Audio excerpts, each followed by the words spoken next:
Assalamualaikum warahmatullahi wabarakatuh. Selamat pagi anak-anak. Pagi Ibu. Baik, sebelum kita mengawali pembelajaran hari ini, marilah kita berdoa menurut kepercayaan masing-masing. Berdoa dimulai. Berdoa selesai. Semoga dengan doa tadi pembelajaran kita hari ini diberi kelancaran dan diberikan keberkahan. Amin, amin ya rabbal alamin. Anak-anak, bagaimana kabar kalian hari ini? Alhamdulillah baik Ibu. Alhamdulillah kalau sehat semua. Tapi kok sepertinya masih kurang bersemangat ya. Bagaimana kalau hari ini sebelum memulai pembelajaran kita jargon dulu.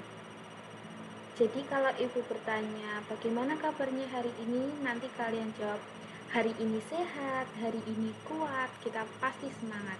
Apakah bisa dimengerti? Bisa Ibu. Oke, kita mulai ya. Bagaimana kabarnya hari ini?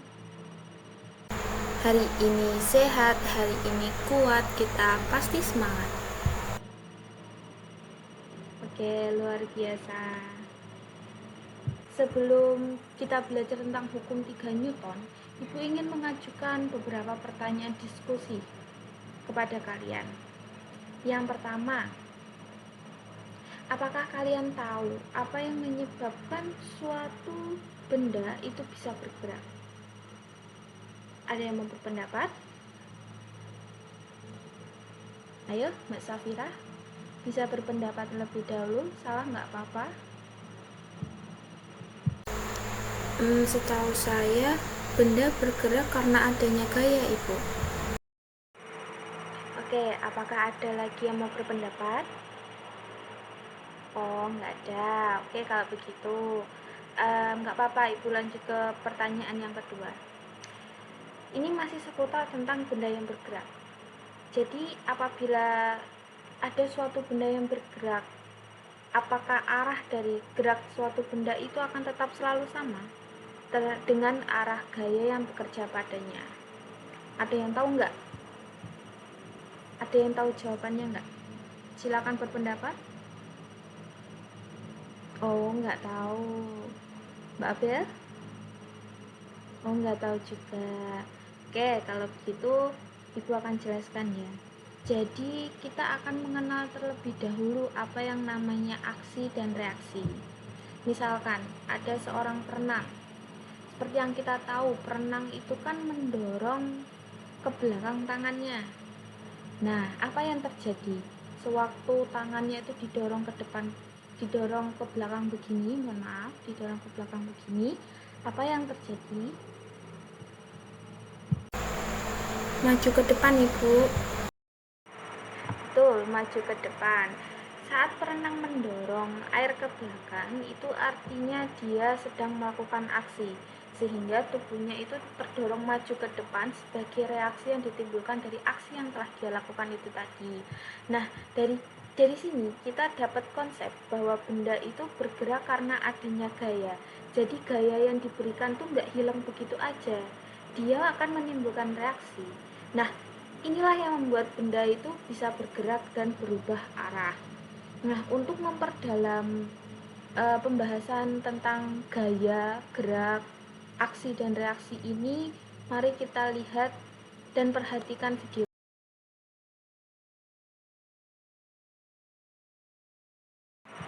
Nah, dari tayangan video tersebut, Ibu akan membuka ruang diskusi.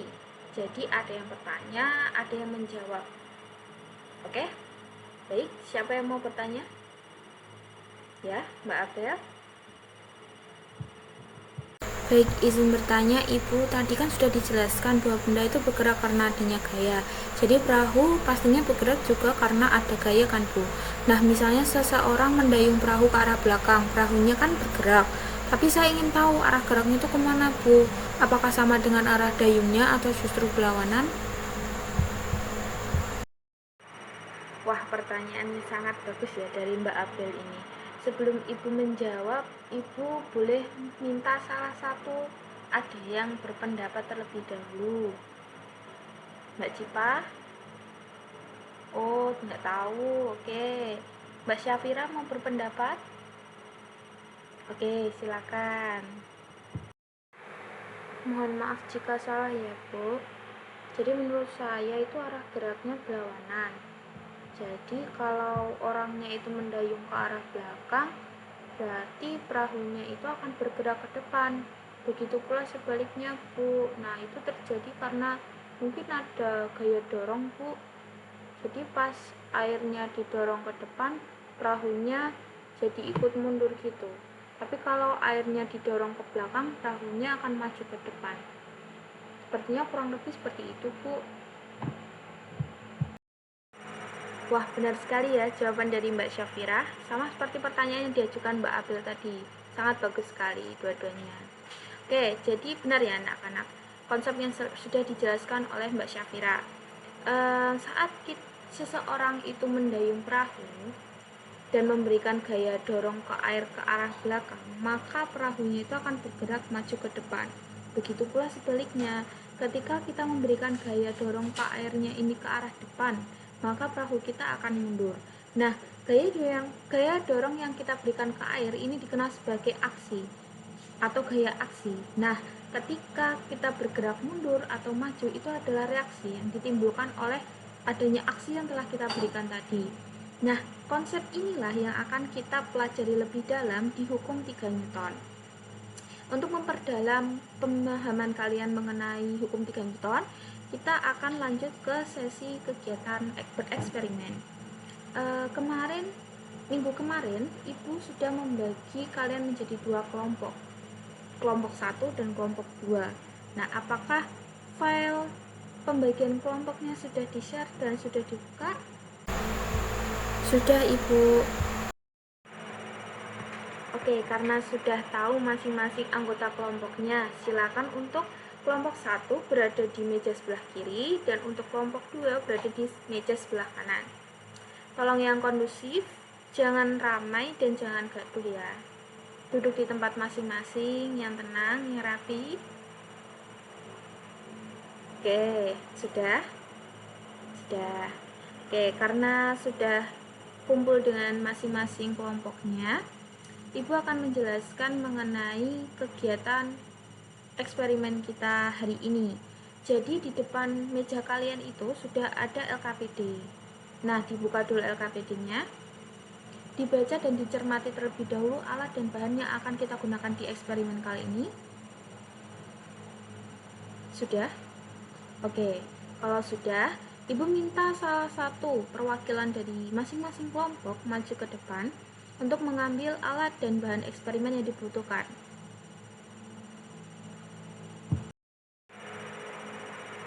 Oke, karena semua sudah mendapat alat dan bahannya, Ibu akan berikan waktu sekitar 20 menit untuk pengerjaan LKPD dan kegiatan bereksperimennya. Ibu akan berkeliling dan silakan bertanya apabila ada yang kesulitan. Bisa dimengerti? Oke, baik. Silakan dimulai. Kelompok 1, sudah sampai mana? Sudah sampai percobaan kedua, Ibu, tapi ini seharusnya gimana ya, Bu? Talinya apakah terlalu panjang? Itu dikurangin setengahnya aja biar nggak nempel ke permukaan meja pas dikasih beban, jadi nggak terlalu turun gitu nanti bekasnya. Oke, baik, sama-sama. Ibu tinggal ke kelompok 2 ya. Oke, kelompok 2 apakah ada kesulitan?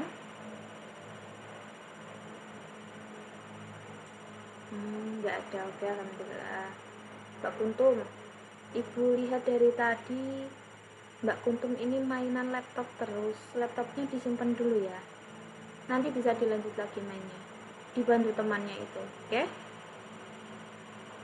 Baik. Apakah semua kelompok sudah selesai? Oke, kalau sudah selesai, karena semua kelompok sudah selesai, maka kita akan lanjutkan pada sesi presentasi. Silakan perwakilan kelompok untuk mempresentasikan hasil eksperimennya tadi. Kelompok 1 mau percobaan 1 atau percobaan 2? Percobaan 1. Oke, jadi nanti kelompok 2 percobaan 2 ya. Ya, oke, kalau begitu silakan dimulai. Mohon maaf, izin menyampaikan presentasi dari kelompok 1, Ibu. Jadi, menurut kelompok kami, saat balonnya itu dilepaskan, udaranya itu keluar ke arah belakang. Dan hal ini itu menyebabkan balonnya itu terdorong ke depan. Jadi, ada buah benda yang saling memberikan gaya. Nah, udara dari dalam balon itu mendorong ke belakang sebagai gaya aksi, dan balonnya itu terdorong ke depan sebagai gaya reaksinya. Gaya yang saling diberikan ini besarnya sama, tapi arahnya itu berbeda. Ini sudah sesuai dengan hukum 3 Newton Ibu. Artinya, ketika suatu benda memberikan gaya aksi kepada benda lain, maka benda lain juga akan memberikan gaya reaksi yang besarnya itu sama, tapi arahnya itu berlawanan pada benda pertama yang memberikan gaya tadi, Ibu. Jadi inilah yang disebut sebagai bunyi hukum 3 Newton. Terima kasih, Ibu. Oke, terima kasih kelompok 1 atas presentasinya luar biasa. Silakan kelompok 2 dilanjut untuk presentasinya. Baik, izin menyampaikan hasil yang kami peroleh, Ibu. Jadi menurut kelompok kami, pada percobaan 2, kami mempelajari tentang notasi dari gaya aksi dan reaksi itu sendiri. Di percobaan ini, kami mengamati bahwa saat neraca A itu menarik neraca pegas B lewat katrol, ternyata keduanya itu saling memberikan gaya. Jadi, neraca A menarik neraca B sebagai gaya aksi, dan ternyata neraca B juga memberikan gaya balasan ke neraca A yang disebut sebagai gaya reaksinya, Ibu. Nah, walaupun arah dari kedua gaya ini berbeda, Ibu, besarnya gayanya itu tetap sama. Misalkan A ini menarik B sebesar 2 Newton, maka B juga akan menarik A dengan gaya balik sebesar 2 Newton juga, Ibu. Hanya saja arahnya berbeda atau berlawanan, Ibu, maksudnya. Nah, oleh karena itu hasil pengamatan kami ini sudah sesuai, Ibu, dengan bunyi dari hukum 3 Newton itu sendiri. Jadi bisa kami simpulkan bahwa F aksi itu sama besar dengan F reaksinya. Hanya saja karena arahnya berlawanan, maka F reaksinya itu bernilai negatif. Jadi secara matematis hubungan ini itu dapat dituliskan sebagai F aksi sama dengan negatif F reaksi, di mana F sendiri itu merupakan vektor, Ibu. Wah, penjelasan kalian sudah sangat baik, dan kalian sudah menangkap inti dari konsep yang dibelajarkan di hukum 3 Newton ini. Ibu akan menambahkan saja, karena kesimpulan yang kalian berikan itu sudah sangat bagus sekali. Jadi begini, anak-anak, gaya aksi dan reaksi itu terjadinya secara berpasangan. Mereka itu tidak dapat dipisahkan. Tapi gaya aksi dan reaksi ini itu bekerja pada dua objek benda yang berbeda. Jadi karena mereka bekerja di dua objek yang berbeda, maka gaya ini tidak akan saling meniadakan satu sama lain. Misalnya saja, Ibu ingin mendorong suatu lemari, di mana lemari ini tuh punya massa yang sangat berat. Nah, meskipun Ibu dorong, lemari ini tidak bergerak. Nah, tapi meskipun lemarinya nggak bergerak, ada gaya dorong balik yang Ibu rasakan. Kenapa begitu? Jadi ketika kita memberikan gaya aksi berupa dorongan pada lemari itu, maka akan timbul gaya reaksi yang akan kita terima. Nah, besarnya kan pasti juga sama gaya aksi yang kita berikan, tapi arahnya pasti berlawanan. Nah, bagaimana cara kita tahu bahwa tubuh kita itu merasakan adanya gaya dorong balik? Nah, itu kita bisa tahu di telapak tangan kita. Mungkin sewaktu setelah mendorong itu ada kemerahan atau agak sakit. Nah, itu timbul karena adanya tekanan yang terlalu kuat saat kita mendorong lemarinya itu tadi. Jadi seperti itu ya, anak-anak, untuk konsep dari hukum 3 Newton itu sendiri. Apakah konsep dan pembelajaran tentang hukum 3 Newton hari ini bisa dipahami? Bisa Ibu? Alhamdulillah kalau bisa dipahami. Oke, kalau begitu silakan masing-masing kelompok perwakilannya saja dikembalikan alat dan bahannya ke depan, dikembalikan yang rapi ya. Oke, silakan duduk di tempat masing-masing. Baik, mungkin sekian untuk pembelajaran hari ini anak-anak. Ibu mengucapkan banyak terima kasih atas partisipasi aktif kalian hari ini dan semangat belajar kalian yang sangat tinggi. Semoga pembelajaran hari ini bisa memberikan keberkahan untuk kita semua. Amin, amin ya rabbal alamin. Baik, sekian untuk pembelajaran hari ini. Ibu cukupkan. Apabila Ibu ada salah kata dan perbuatan, Ibu mohon maaf. Wassalamualaikum warahmatullahi wabarakatuh.